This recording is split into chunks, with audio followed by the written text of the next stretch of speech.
Flight boss, bitch. For sure. You're now listening to the Mind of an Antares Moon. I am the Royal Archangel Uriel, and I'm here to carry out God duties and motherfucking responsibilities. And this little low-key video right here, real quick, is going to be about how the mind is a jail and how the body is a hell. Literally. Now, this may sound cliche.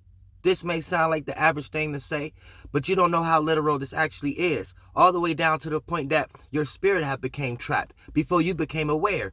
And, it get encapsulated, put into magic squares, into circumstances that you get born in. And therefore, the rulers of those virtues and principles will be the nation and the geographical location that you get born in some way, shape, or form. So we have people that's like esoteric travelers also that figured out how to do these things long time ago.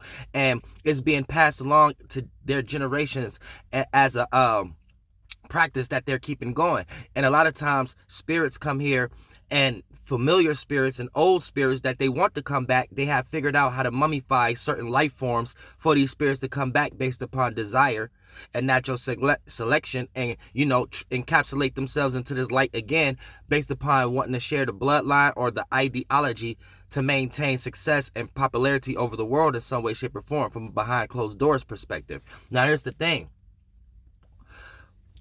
They didn't learn how to create a heaven out of their jail cell. And then, by them being the rulers and authority over that jail that you may become aware in, their heaven becomes your hell.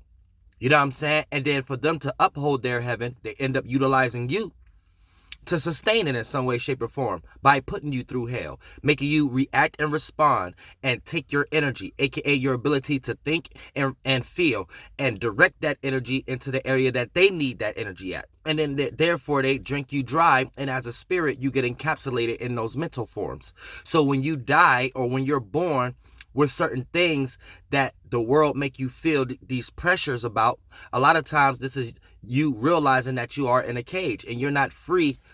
And you're not free to express your little light, this little light of mine.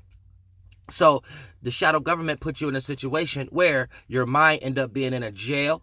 And based upon how that jail looked, the mind bend in on itself and become the actual flesh, or become the actual way you see things in a third dimensional world, as far as your flesh and the material and security, safety, stability, and shelter. And therefore, they can create any kind of way to make these things look supposed to look good or supposed to look bad. So when you don't have these things in your life, you end up being in a mental cage. And then you end up putting your body through physical hell, blood, sweat, and tears to obtain these things that they made your mind, the jail, believe that you had to encapsulate yourself in order to survive. So, it goes deep when we start to talk about the way the shadow government do it.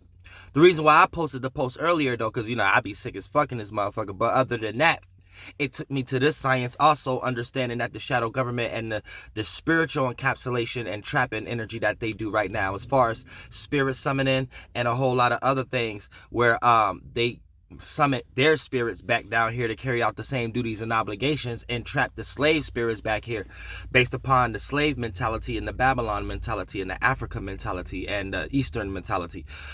So they utilize these as mind frames to encapsulate y'all in some way, shape, or form in order to need their system or program to maintain whatever the mental cage that you are in. And this mental cage ain't even something that you have to maintain.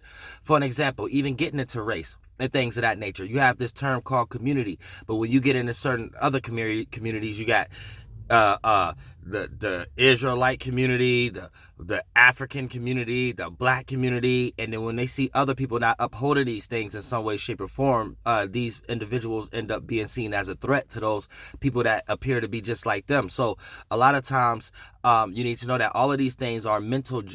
All of these things are things that you guys may play out due to the fact of already practicing the rituals and the witchcraft that the shadow government put you in, aka being in a mental jail.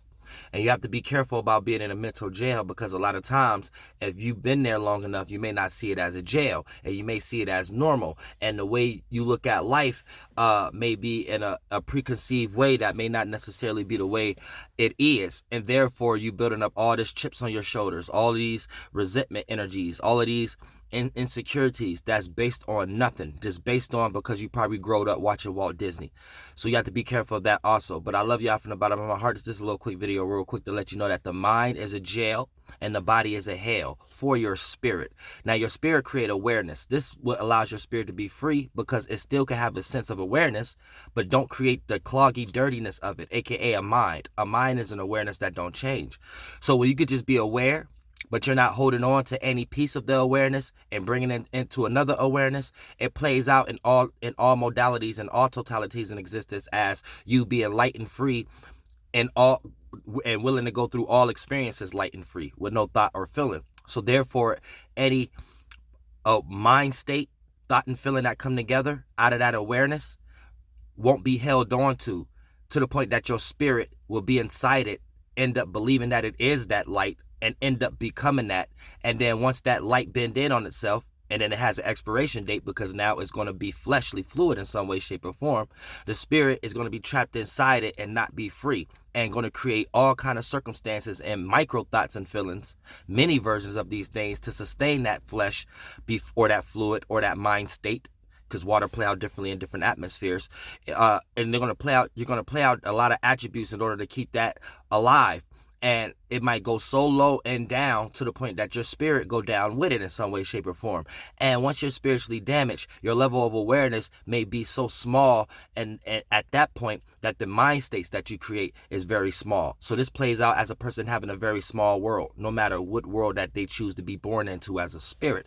So, your spirit likes to be free and awareness, and it's okay to create mentalities every now and then, but know when to not hold on to one when it's no good anymore. Therefore, you could be free enough to move into another space to create a broader awareness and a mind if you choose to at your will.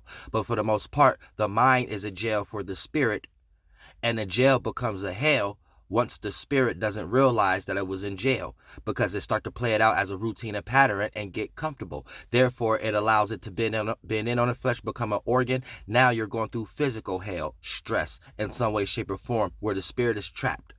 And I love you from the bottom of my heart.